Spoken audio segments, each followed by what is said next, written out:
Well, first, before we get started, we just wanted to thank everybody for all of your input, your words of wisdom that we've talked to. We had lots of words of wisdom that we've been collecting over, I don't know how many weeks now.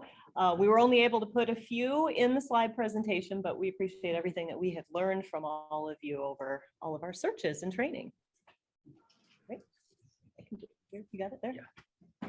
All right, so for night searches, one of the most important things to remember is humans, your number one sense is your vision. Dogs, think about it, your nose, their nose. So for us, once it gets dark, we're kind of in trouble. We have to have the tools that we can use in the training to be able to navigate, keep ourselves safe out there, and make sure we're also locating the subject. So there's 4 things that definitely darkness increases. That's our risk of injury, missing the subject, which we actually did last night because we couldn't see the subject and we couldn't hear the subject with Ranger there. And so for us on ground 1, we were in a position that we should have been able to, but at that moment we just could not. And we actually moved on before Ranger left. So if we would have maybe waited a little longer and then called out, we were almost on top of him at that point. But then we moved on to the crack because we thought he may be there. So we wanted to get there as quick as possible. Navigating obviously is difficult. You can't see your terrain features at night. Even with really high lumen flashlights, it's hard to distinguish your terrain features. And then equipment loss. So one thing that I do with some of my equipment is I like the color orange, as does Jill. So I try to buy things that are orange, like my backpack, other stuff like that. My portable charger has orange on it. My GPS has blue because you don't see blue in nature, right? Also doing things like putting duct tape around key things. If I drop this at night, I should be able to see the orange. I use orange duct tape for that. The same thing, I actually took my own advice after putting the presentation. I did not have this orange on my flashlight last night, but I do now. I was like, oh, my own training lesson. So making sure we're doing that. And then navigating. Oh, go ahead. Yes, please. We're sort of doing a button check. Thank you. Vision certainly is the most important, but don't forget the importance of the other senses also. Smell. Maybe have campfire. Something's going on. Maybe just to be in tune with where we are, and also hearing. You know, it's something that if you take your time and you concentrate, it's going to tune up, and it's going to help us immensely as far as on the search itself. And sound actually does travel better at night, believe it or not. So the sound waves travel better. And then you almost have to work around it. As the example from last night, sound got in the way. The rushing of the water, that was the helicopter. So it's sort of working around it, but working it to your advantage. As well as terrain gets in your way too. So when we moved further on as ground 1, we heard what we thought was a feint. We couldn't tell what they were saying, but it was faint. We knew it wasn't ground 2. It was someone else, and we were the only ones that were supposed to be out there. But we thought it reflected elsewhere. So we thought it was upstream, but then we thought, oh, once we get around this corner, we'll be able to locate the subject and hear him better. Well, once we got around the corner, we could not hear anything. So that was also our first clue that he might be behind us, but that was exactly when Jill came over the radio and said, we hear screams of help downstream from us as well. And so we're like, well, that makes sense for our location. So keeping that in mind as well. So navigating, as I already mentioned, it's hard. Terrain association is very difficult at night. So some of the things that we work on during the day, obviously using our handheld Garmin GPS, as well as Avenza and Gaia. The nice things about that is you have the dimming light options on both of those. One thing I had to do last night, right before we started our search, was to actually make the brightness of mine go up so I could see it better, but not having it too high where it's interfering with some of your night vision and your other flashlights and headlamps. Accuracy is actually increased from your GPS devices at night as well. At night in moister conditions, the satellites actually function better than in heat and dry conditions. And I didn't touch anything. And I didn't either. I think it's timed out there. I think that's Yeah, I'm what down below. Just timed out. Yeah, it started doing this with a software upgrade. Yeah. Oh. Yeah. Come on, so go to, I just go to PowerPoint because back. Somebody's sleepy. Also on your electronic, your Garmin and your GPS apps on your phone, the neat thing is you have the satellite. I know, Don, you've used that a lot of times, the satellite view at night, because it's really hard to get your depth perception and also to understand slope and elevation in the darkness, even with your flashlights and the high-powered flashlights. And using the satellite features of those really are helpful, even more so from my perspective than just the topo map, because you can really see those terrain features. And then map and compass, I know it's definitely more difficult to do, but you use the same exact tools at night that you do during the day. The only thing you're missing are the further away terrain features. So what you want to do is get out there and practice using a map and compass at night, not just during the day. Practice it at night as well, handling the flashlight. What's the right color of your flashlight to read on the map? Some map features don't show up in certain colors. So that's also something. Too bright of a light looking at a map, it really distorts what your vision is seeing on that map as well. It can make it hard to see. And then pace count. It's super important to know your pace count and to also take shorter terrain features, shorter distance between looking at the map and navigating if you don't have your electronic devices and you're doing it with a map and compass. So there's also frequent stopping. We know during the day we shouldn't have our head down looking at all our devices and our map as we're walking because we can trip. But at night, that's really important because you could trip and just go right off a ledge because you don't even know it's there. Anything on that, Steve? Oh, just the thing also with, we're using a light source for a paper map. Kevin, sometimes holding it off at an angle rather than straight down will give you a better feel for what's going on.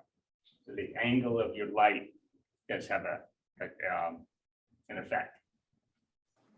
And then marking your route and also the subject's location. So I know we've done this in night orientation exercises with the glow sticks, and we found that the white glow sticks do serve us better at night, but we should all be carrying a number of green and white glow sticks in our pack all the time.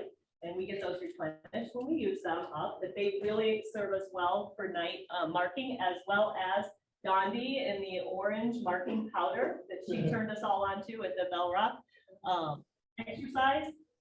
And then of course you have flagging tape. The flagging orange, I think, has been the best color at night that we've seen. You see this kind of yellow green, it really just kind of disappears at night with the vegetation.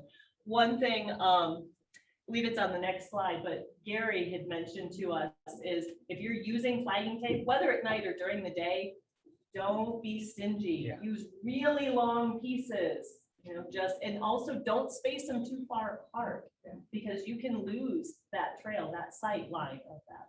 Especially if you're not the one who put it there, like say backcountry is coming up to help us with the subject and they need to find their way at night, making sure just use up that tape as much as possible, the powder and the sticks as well. Green laser. I know, Tim, you talked to us a number of months ago about how one of the subjects base, I think, used a green laser to the team that was out there used a green laser and base could say, I see where you're at, head to your right, 200 feet. Because they could see the subject's light, but you couldn't. because we were in trees. And the same thing I know, especially out at Devil's Bridge, a lot of times, the deputies are actually using their big spotlights and kind of from their vehicles and flashing up into the lines there. Just a question on that. Is there any legal restriction on the use of that laser, guys? Just in regards to aircraft. So, and it's green, red, doesn't matter what the color is, just don't aim it at the aircraft. You don't want to aim it directly at the subject. Near the subject. In general area. So look, but how it was used before, as long as the aircraft is not in the area. Unless it's deemed somebody pointing it at an aircraft. Yeah, it's a big problem. The last thing we talked about on the other slide was the use of other teams for locating either especially for locating your way back, but also can help. When we did the Mescal night hike, we were up on top and the other team was down below, and they were able to see the lights of the subject. We couldn't see where we were at, but they were able to help navigate us that way too, using that team like we did last night also. And then also, Yeah, I'm sorry, it does that. should I just touch it once in a while? Well, I'm touching it and you have to touch it and then go down and go to PowerPoint and it comes Okay. back. Okay. All right. Yeah, so touch it every once in a while. Maybe it'll know we're not going to sleep. So we already talked about this. Is there anything? We can go to the next one. Okay. And this is all you. So, the advice that we get from every single person, and I think we all know ourselves, the most important tool we have for night searches is our flashlights. And the thing with the flashlights are there's such an array of them and such an array of quality and an array of brightness and different colors, etc. It's really, really important to know what you have and what the capability of it is. So we just did a little research, and those little pen lights, those are at or less than 20 lumens. So they're really to maybe look up close at a map or something, very, very close by. Everyday sort of carry lights for home and use is between 20 and 150 lumens. Some outdoor activities, so not major activities like what we're doing, but kind of basic kind of activities, they say between 200 and 500 lumens. And then a good amount of light with longer distance, some detail is visible between 500 and 900 lumens. 1,000 lumens, extremely powerful, details visible, and what we should be using. I think, and Adam and Dondi, you would know, I believe that the long nightstick flashlights that are carried in the police vehicles are like 2,500 lumens. Does that sound right? What do you have? String light, LED, it's maybe 500. Okay, I read somewhere that some of them can get up to 2,500, which is seems. They can. It costs money. In general, the higher the lumen count, the shorter the run light. Right, Yeah. It eats your battery. If you have 1,000 lumen, it's gonna last maybe a half an hour to an hour. So that brings to the next thing, a few slides come up about the importance of carrying extra energy, extra batteries. In some batteries, some flashlights, like my flashlight, actually has multiple modes. So if I'm just using it to help navigate walking, I'll sweep it back and forth as well as with my headlamp on the lowest, so it saves my battery. But if I need to flash over to see kind of out into a valley or the next hill over, I can spotlight it and have better view and kind of conserve it that way. The other thing about battery life, a lot of times people get these, I actually have one in my pack, but tiny little lights as well. LEDs burn hot and they will, that takes away the battery in the smaller package of your flashlight. So yes, you don't want those large mag lights that are super heavy, but you also don't want something really tiny that's gonna overheat, eat your battery up. Dan was saying when we were working on this with him, he came to one of our meetings, that he thinks we should be carrying a flashlight with at least 500 lumen capability. So this is an example. The top left one is 30 lumens headlamp. Then you go over to the right quadrant and that's the 150 headlamp. Here we have 600. And over here, we have 2,300. And this is from the same spot, looking at the same information. It just gives you a good good comparison. And then this one, The only thing, headlamp, right? yeah, the only thing different there is those headlamps. And these are, we were wondering about the donated headlamps. Yeah, Well, we don't know. we go on Amazon and it's a Chinese manufacturer and they say up to 1,000, but I don't think it's right. And it won't give any more details than that. That's, Chinese lights, they're gonna say that they're usually 2 to 3 times higher than they actually are. Some are good and some are just junk. The other thing you can notice there is it's a little difficult to see peripherally, right? You can only see what's, so that's good if you're trying to locate something in a specific area, but not necessarily walking. You know, if that's going for subjects and they're in between us, that would be very helpful. That would be fine. But for our own sake, not having something where the light is so concentrated in a small area where you're not being able to see around. Well, and sometimes headlamps work better for like seeing right in front of you and Yes. reading a map. But if you tried to use a 2300 lumen headlamp to read a map, you're just Yeah. you're gonna watch it all out. Yeah. Like, So the moral of the That's- story is have a variety of Right, colors, everyone's right? wrong. And to know what you have. That way you can manipulate it properly. I mean, most time when we're hiking, we want the light right in front of our feet and then a little bit out. Stephen, an announcement. I brought these donated headlamps. They're like $16 in Amazon. And so it tells you a bit about the quality. Now, we're very appreciative for them, but I would rather we have these for subjects after my experience last night. So take one of these, put it in your pack for subjects, particularly those that don't have hands for flashlights. I'd rather use them for subjects than for ourselves. They work, and they work good in some cases. Yeah.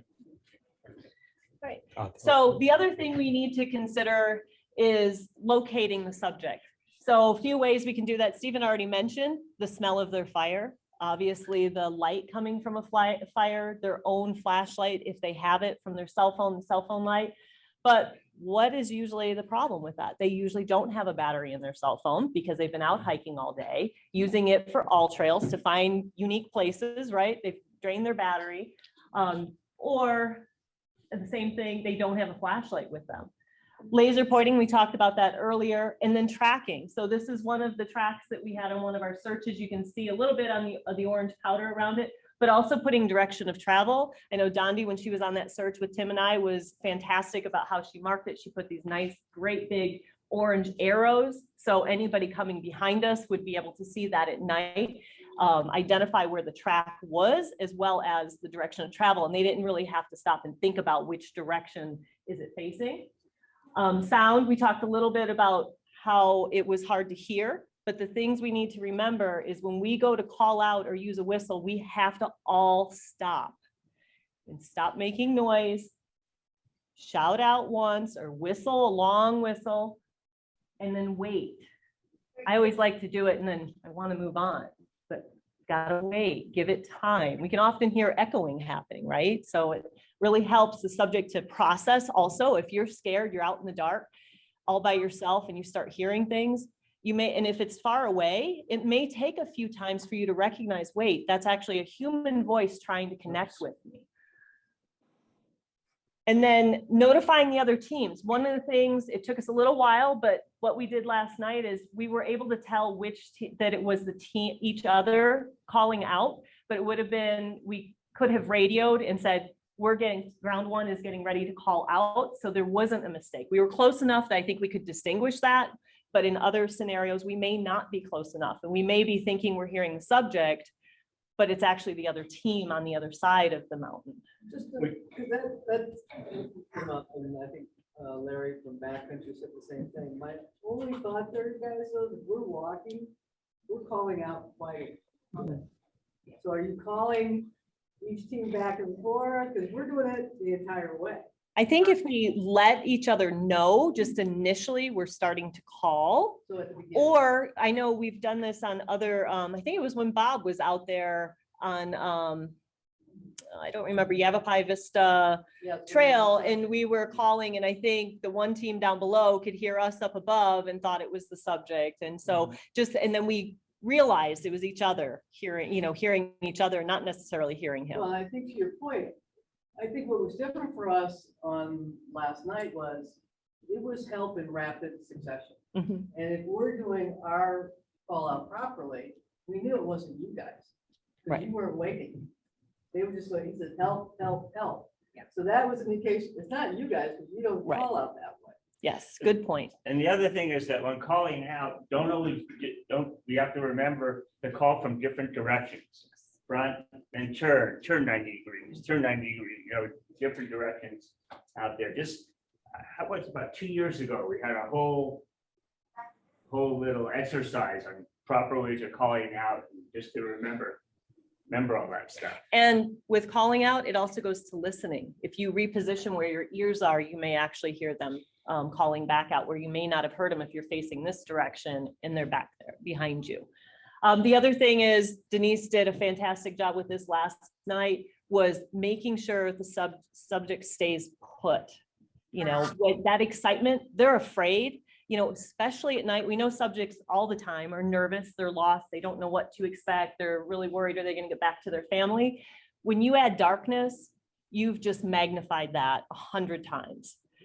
And their fears increase, their anxieties increase. And then when they hear you call or they see those searchlights, they instantly go into excitement mode. Oh, I want to come. And they see me, I'm going to them. And we had that, Denise, on one of our searches, where the young lady who was up there, she started scrambling to come to us. And I know Bob and the other folks, I think Daryl was with you, were like, stay, had to keep screaming at her. And when we got to her, she had said, I couldn't help myself. I saw you and I could hear you and I was trying to get to you, but then she went right into prickly pear and agave and ended up, having to give her treatment for that. And she could have easily fallen off a cliff. So reassuring them and reminding them to stay there. Yes. Standardized follow-up, especially if you don't know what their names are. That way, if you hear this call, then you know that it's probably another one of our party rather than the subject. So I don't know. I think we normally know their name, but I don't know what we would use. That's a great question. We've been on places where like, does anybody need help? Anyone need help? It's only come up a couple times where we get it. Yeah, or the whistle. Right. Another thing, what's going on, they're gonna shout or whistle 3 times. Right. another thing you can do is identify who you are. This is Verde Search and Rescue. Thank you, Call Louise. out. Some might. So I don't know if you heard Louise, she said what you can do is instead of calling for them, announce who you are, that you're search and rescue. So then they're reassured of who you are and it doesn't matter what their name is, right? And then if we hear each other, we're going to know that as well. In the darkness, and this is actually a photo of Ranger last night, and that was pretty much right where he was at, and we were right above that area. And we couldn't see it. We couldn't see him. Ranger couldn't see him because of where he was positioned in the tree. It didn't matter how much he waved his arms or yelled out. None of us could hear him.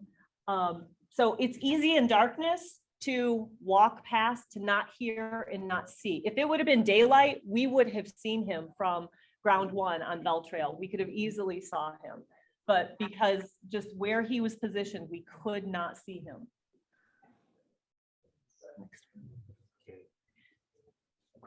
Equipment. This is just a quick review of what everyone is familiar with. Headlamps and flashlights for you and the subject. White and green glow sticks, the flagging tape, the marking powder, the chalk. Fully charged GPS and phone with the Benza and Gaia maps loaded, map and compass. And the backup charging systems for the phone are just critical. Okay, power sources, extra batteries, lay gaiters, gloves and helmet, glasses and goggles. One of the things with the glasses you may want to consider is like my glasses here, they cost a couple $100. when I'm gone on a search, I don't use these. I've gone to Walgreens and gotten a whole bunch of magnifiers that allow me to, to get through and do fine. If I lose it, they break, whatever happens, I'm not going to worry about that. And the thing about glasses, it's not just to read, it's also to protect your eyes. Once you leave the trail, when we're on the trail, it's usually not an issue, but if we're out there bushwhacking and really thick brush, having glasses or goggles on will really help protect your eyes. I mean, you do have the helmet to protect your head, but what's protecting your eyes at night? You're not wearing sunglasses, because we'll hear from Tim on his next slide. And on top of that too, it's like, yeah, as someone who wears glasses, I always keep spares in my pack because sometimes we're starting in the middle of the day and you're wearing sunglasses and then all of a sudden it's dark out and you're like, so I keep a pair of spare glasses. And the goggles are not just for the helicopter, but as Jennifer just said, going through heavy brush at night, that's not fun. Our reflective indicators on the jackets, the tape, on the backs of your backpack, on your helmet. We've got the red light, just letting everyone know where you are and what's going on. There's also reflectors, like I have one on my helmet here that actually ranger can see me if they flash, or if I'm below and say I fall, I lose my flashlight. You hopefully this would be up, or if I had other indicators on me. Some of our shirts do have reflective indicators. A lot of backpacks have them. I would highly recommend we do a little more reflective indicators on our clothing and on our equipment, just so if something does happen, it's easier for people to see. It's also having headlamps. I think there are some people that don't have headlamps that have the rear red. For me, that's very helpful, especially if we start spreading apart, like if we're waiting for somebody to either ascend up a really gravelly area that rocks are going to come down and you want to step to the side and wait till they get to the top. It's kind of an extra safety net for me. If I can see that red light on the back of their head, that's where I'm going. Reflective indicators also with regard to the searchers for the vehicle. Then your overnight pack, which we're finding more and more that whether we want to carry that extra weight or not, we should, because it saves our butts. Shelter, clothing, fire source, water and food. And then we put it up here, and it sounds kind of crazy, but I think it's critical that you know your pack and your equipment. What I mean by that is, where is that weapon? Is it in the front zipper one or is it in the side zipper? Where is the extra flashlight? Where is the ace bandage? Every time, I try to do it for myself, probably about once a month, I take everything out of my pack and I put it back in. And that's not just to, refresh stuff or whatever, but that's also to reinforce in my memory where I put the stuff. So at night, when it's hard to see stuff, I know you have a flashlight, but sometimes we're kind of moving quick. You don't want to wait 15 minutes while you're trying to figure out what pocket that I put the ace bandage in. That guy needs the ace bandage like now, not in 20 minutes. So it's always good to really know what I call know your pack, and then marking it, as Jennifer's been saying, with bright colors, and you may want to have all the first aid stuff marked in red. You may want to have all of the navigation stuff marked in green. I don't know, whatever it is, but just so there's some sort of semblance of order. And then the hiking, other equipment that we need to keep going is the hiking stick, the green laser, the spotlight, and the night vision. Some of us, and I'm starting to get to the point where I do take a hiking stick, even though I don't necessarily like it all the time. But in Jennifer's experience and Sai's experience last night with the snake, you want that hiking stick is not just for hiking and support. And certainly you gave your sticks to the subject who needed them. But your snake pops out, you want to start doing some tapping. And it's not the time to just look around and see if you can break off a branch. So when day searches turn into night searches, before you just leading us into this. So this is a photo of the rescue of the young lady. I can't remember what it's called. It's above the mushroom, but below another feature. Sorry, I can't remember the name of that. But so Denise and I were standing right here. When I took the photo. That arrow, and you can't really see it, but it actually points to Bob and Daryl's headlamps and flashlights. Once this horizon went black, they were lit up. We could see them really clearly, but while the horizon is lit like that with the sun setting, we could barely make out their lights. So it's just the way, and Bob, I know you're in photography, you talk a lot about how light refracts and all the different, the way your eye sees it. But I just thought that was a really good photo to show that when you're transitioning, you really have to keep that in mind. It's hard to see things in that dusk and dawn and dusk, yeah. Time period. And then again, back to the glasses and sunglasses. Tim's wisdom. It's not good to wear sunglasses at night. It can be a hinder. That was not an example of wisdom. It was the opposite. Actually, Jennifer, these glasses tint only during the day. Oh, that's great. Those tinting glasses, so that only when the sun hits them, they tint. Well, if it's someone like me who's transitioning to wearing glasses more, I need readers more than anything, but I wear sunglasses during the day. So I carry readers in my pack and I have to pull those out. But at some point I'll need other glasses. My transition, but I don't think they get dark enough. So They don't get dark enough. So safety considerations, obviously, poor visibility. We talked a lot about how darkness can hinder our sight at night. Navigation and orientation. It's hard to know if before the sun sets, if you have that opportunity, know where you're at. Before you leave base, check out the terrain on your map. Make sure everybody kind of understands what you're getting ready to get into. Make sure you have all your equipment as well. On trail is great. Step off trail. Last night there were a couple places we were not going to step off trail. There were a couple places where Cy and Tim were helping him down, helping him walk, and they had to kind of squeeze behind him because the trail narrowed so much and it was just a straight fall to the left if you step too far that way. So you can see this is actually the picture of him walking out with his duct tape shoes up here in the oval, and then Tim's on the left and Cy's on the right, and Cy's got a hold of his belt because although he was able to walk out, he was a little shaky and not that steady in certain areas. So they were able to keep them stabilized, provide additional light as well. But you can see that pushes them out to the side of the trail where they're more running into agave. The rocks are looser, tripping over the rocks, not seeing the ledge, especially if they're helping him and guiding him. So I was behind them watching the two of them.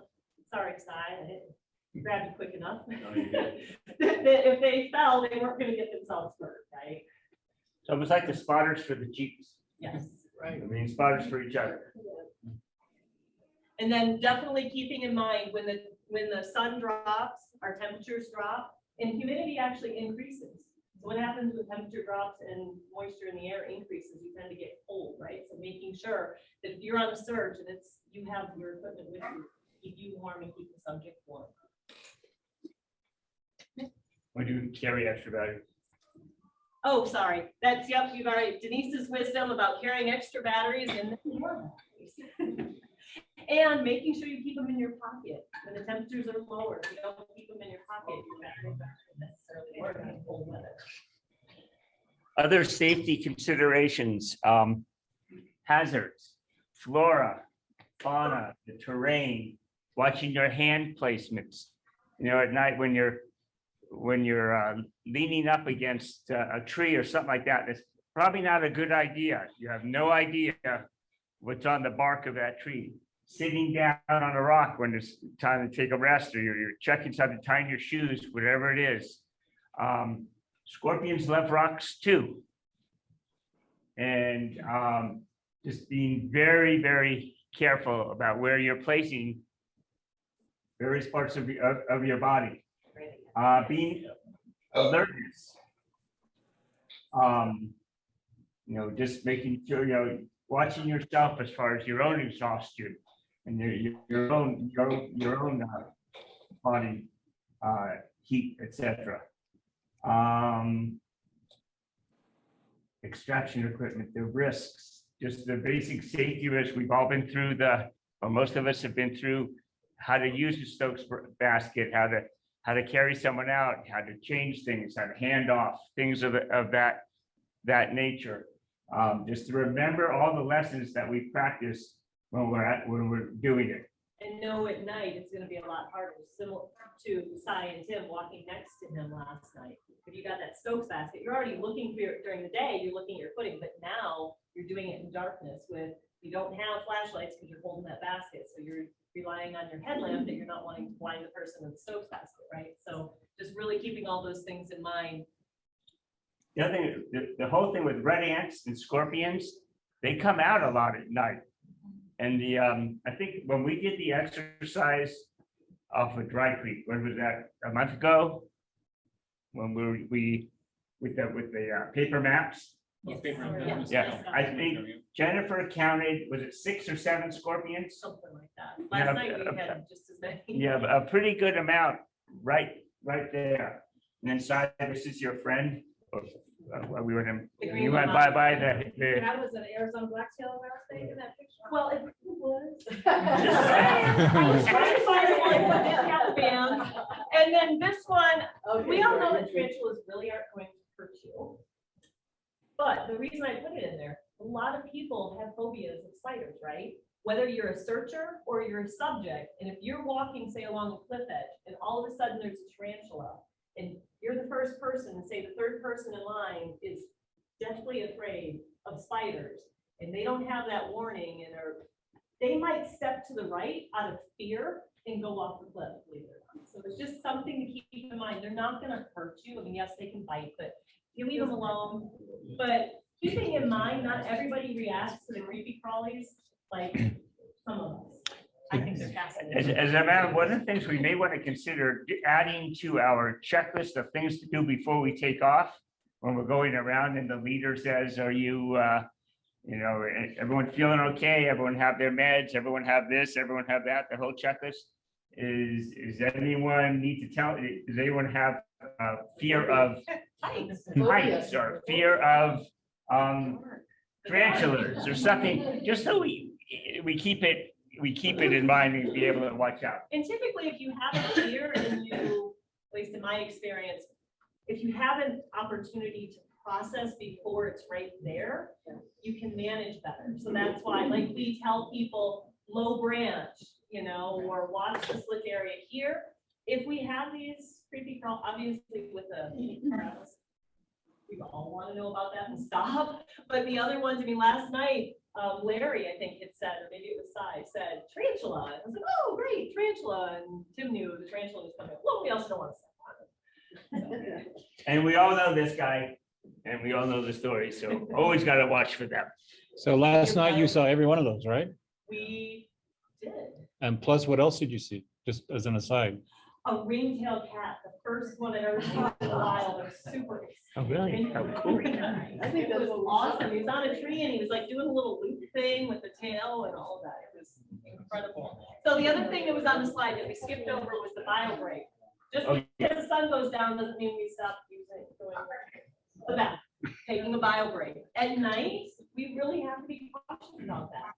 I know it sounds funny, but go in pairs. Even if you don't have to go, stand a few feet away, because we don't know what's around that bush for that. Never leaves anyone alone.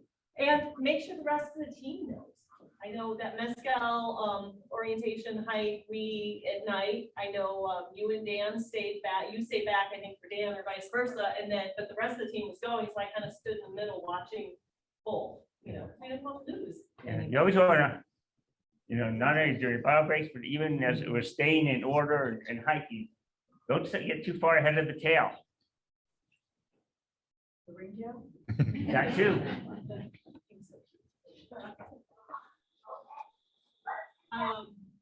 Safety at base.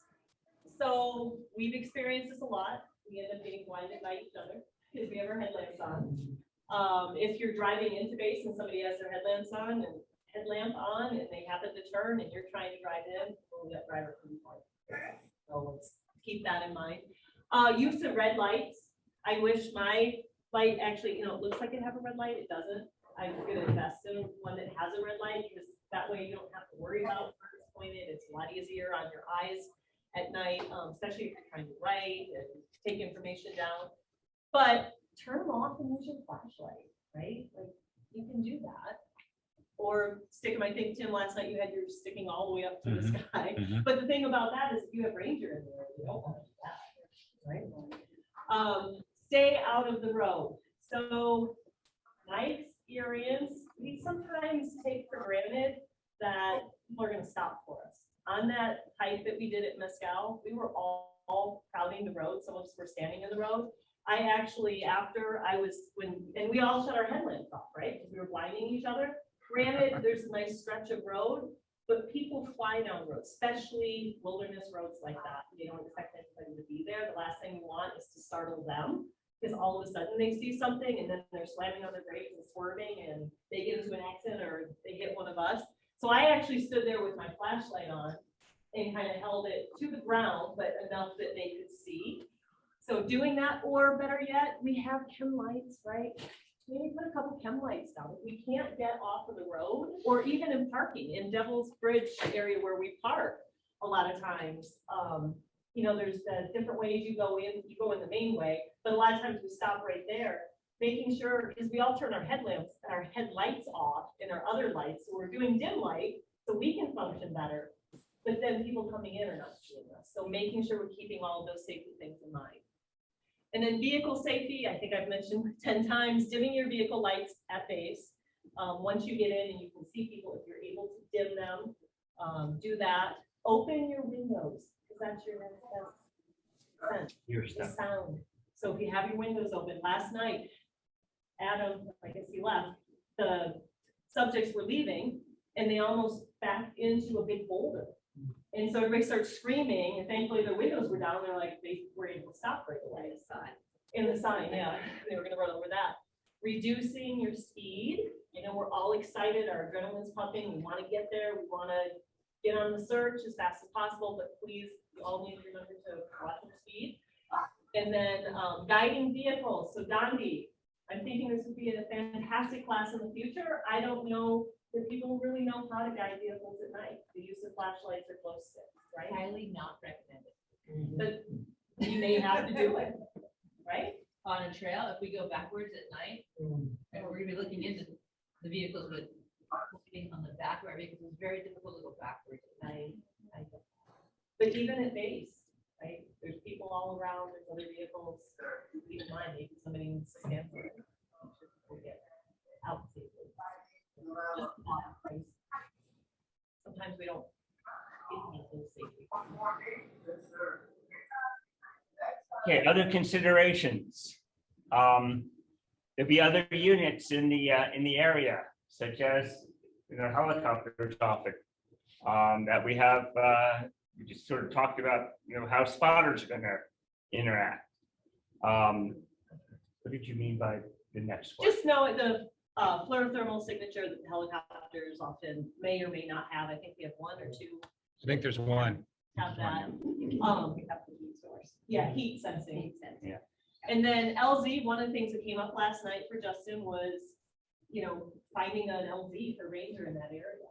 And it's really hard in the darkness to find that, especially in that area. And Larry had never been on that, but he, you know, I think you and Larry may have talked about the terrain and other Yeah. things, and we determined There's is no not LZ, going to be a no. place in that area for What was LZ. the- But we don't. Exactly. And that's basically Except what the we parking told them. lot. So Yeah. would we consider Google Earth to help us when we're out there at night? To try Sure. to find, Yeah. because otherwise we can't cover enough territory or see far enough. That's a good idea. Google Earth. So I have Google Earth on my phone, and I know Heath uses it, and Adam uses it on their iPad. It's tremendous value out You there. have to have that downloaded though, or you can sell it. connection. With Google Earth, you need an internet connection. Yeah. Could you use some of the satellite? You, features? you can use Gaia satellite. It's not as high a resolution, but it But works. it might give you something. You're not gonna get elevation, so you have your, like, your contours on too. Yeah. You have to read that, Yeah. to get elevation, otherwise you don't know. if But it's Base flat would or- probably have internet capability. So, Possibly. yeah, so we can That's tell not where them we what- are. But something to try, right? Yeah. It's another tool in our toolbox. And we have vehicle considerations, 4x4s with auxiliary lighting packages. And also with the 4x4s, just doing water crossings that are always, that's crazy stuff. Even in the daylight, but at night, can be more challenging, right, Jill? Yeah, I mean, the Fossil Creek one, having the auxiliary lighting package when we crossed at night, I could see the riverbed completely, with rocks were and everything. Without it, take a little bit more chance. We're not hitting the right spot. Yeah. All right. Reasons to delay or stop a night search. So yes, we take instructions from the sheriff's department and their deputies that we work for. However, if there are, it's ourselves, they've told us, self, team, subject. I think even we've said bystanders between team and subject at times. Think about team safety overall. Unsafe conditions. I know there were a lot of challenges during the Bell Rock one at night in the rain, right? Sound like not being prepared in some of those, making sure we have the right gear for that. Sometimes we get into situations with searchers' capabilities. Maybe they're just not feeling good that day. So making sure we speak up. We need to take care of ourselves and each other, but we need to speak up amongst our group, and then Tim or whoever may be the lead at that time can really consult with Adam or the other deputies to say, you know what, this is a recovery. We really don't need, we can wait till daylight, or can we wait till daylight? Reducing the sense of urgency, especially for recoveries. And yes, we want to get out there. We don't want it to be alone. We want to recover their remains, but we don't want to put each other, or anyone else at risk by rushing out to try to do that, especially at night, because our risk increased dramatically. And then the last one being not prepared, something that we have to look just very closely at what we're doing. I recall, I wasn't on this one, but the one last winter where a group went up to Bear to get those hikers from, I don't know where they were, and they couldn't make it all the way up, and there was a hesitancy there, but it's kind of like, okay. This is during the snowstorm. Yeah, in during the January. storm. Yeah. I mean, how many of in the group had crampons on? I don't know, but it would have been, things like that during just very unusual conditions. Sometimes everyone has to be prepared with unusual equipment. Yes. That's it. That's it. Okay. Good.